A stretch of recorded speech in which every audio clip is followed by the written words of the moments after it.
मैं doctor desks MBBS DCH MIAP pediatrician with more than 25 years of experience having a deep interest in the development of the brain of the child।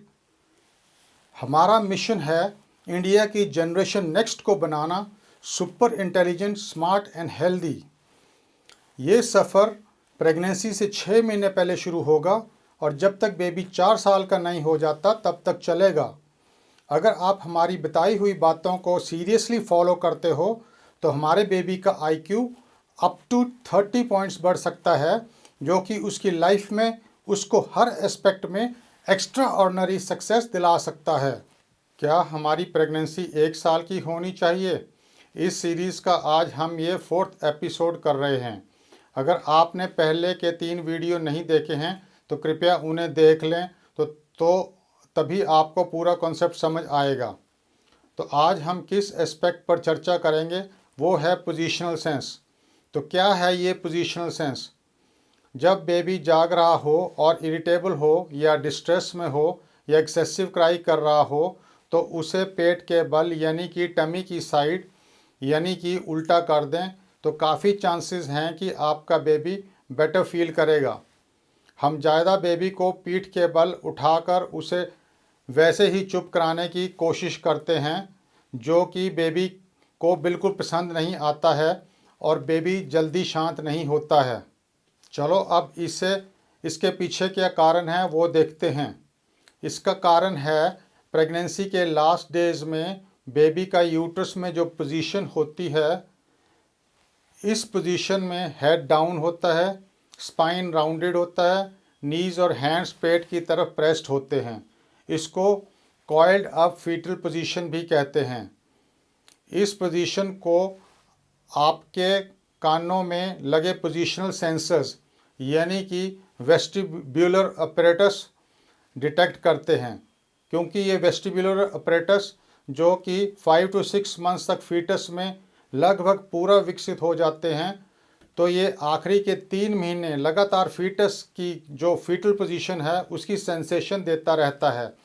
तो इस position का impact हमारे ऊपर रहता है। इस पोजीशन का इम्पैक्ट हमारे बचपन में और इवन अडल्ट लाइफ में भी रहता है। आपने देखा होगा कि जब बच्चे या इवन आप जब अनसिक्योर्ड फील करते हो और अगर आप बेड में एक कॉइल्ड अप फीटल पोजीशन ले लेते हो तो बेटर फील करते हो। जब भी बेबी पीठ के बल पर होता है तो उसे फॉलिंग की सेंसेशन होती है, जैसे कि वो कहीं पर गिर रहा है और उससे वो अनसिक्योर्ड होता है और एक्सेसिव क्राई करता है।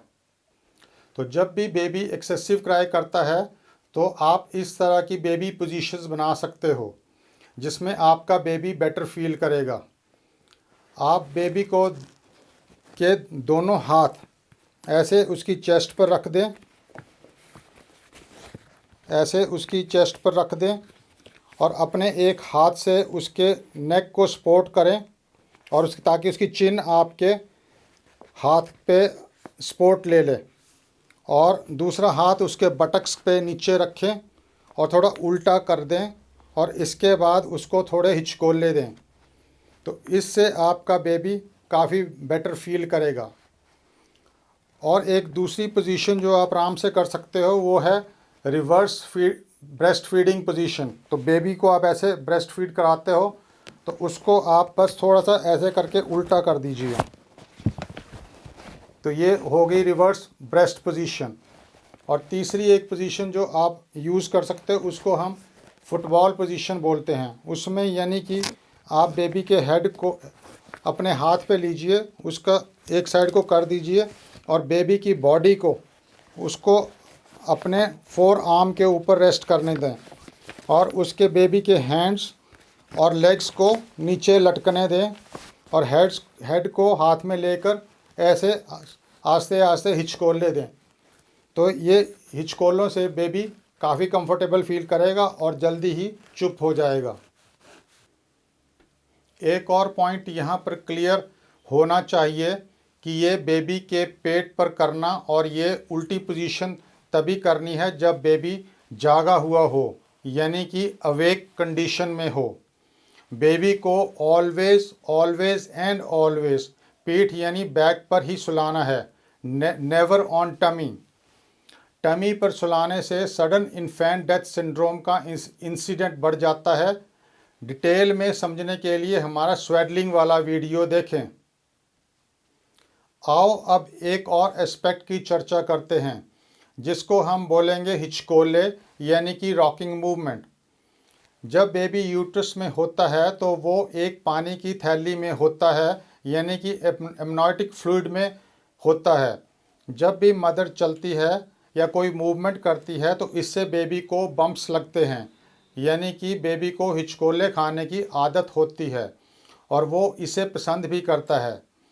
जब भी बेबी एक्सेसिव क्राई करता है तो एक हाथ में उसे उसकी चेस्ट पर रखें और चिन को सपोर्ट करें और दूसरे हाथ से उसके बटक्स के नीचे रखकर हिचकोले दें, और इससे जल्दी ही आपका बेबी खुश हो जाएगा।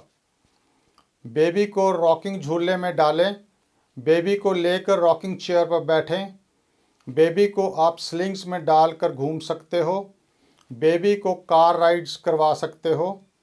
आपका बेबी ये सारी चीज़ें पसंद करता है। अब यहाँ पर एक बात बिल्कुल क्लियर होनी चाहिए कि हम हिचकोले यानी स्विंगिंग की बात कर रहे हैं, हम शेकिंग यानी झटके या ज़ोर ज़ोर से हिलाने की बात नहीं कर रहे। बेबी को कभी भी ज़ोर ज़ोर से शेक ना करें, नहीं तो बेबी को शेकन बेबी सिंड्रोम हो जाएगा। इसमें बेबी को ज़ोर ज़ोर से शेक करते हैं तो बेबी का ब्रेन भी ज़ोर ज़ोर से हिलता है और स्कल बोन्स के साथ टकराता है और ब्रेन की छोटी छोटी ब्लड वेसल्स फट जाती हैं और इंट्राक्रैनियल ब्लीडिंग हो जाती है और ब्रेन पर डायरेक्ट इंजरी भी हो जाती है, और ये सीरियस कंडीशन होती है और इसमें बेबी की जान भी जा सकती है या लॉन्ग टर्म इफ़ेक्ट्स रह सकते हैं। तो इसका क्या टेक अवे है कि बेबी जब भी एक्सेसिव क्राई करता है और आपका गुस्सा बेकाबू हो रहा हो तो बेबी को किसी के हवाले कर दें या फिर उसे रोता हुआ कमरे में छोड़कर बाहर निकल जाएं, इससे पहले कि आप कोई गलत एक्शन कर लो और जिस पर आपको बाद में पछताना पड़े। तो फिर बेबी को दें हिचकोले, जिससे बेबी होगा खुश, और अगर हमारा बेबी होगा खुश तो हम सब भी होंगे खुश। तो इस सीरीज़ का लास्ट वीडियो यानी कि पार्ट 5 देखना ना भूलें। Join the movement, join our ever-growing family by clicking the link below and take care of our baby. Mummy mummy papa papa, मेरे खातिर इस चैनल को सब्सक्राइब कर दो। Thank you mummy, thank you पापा।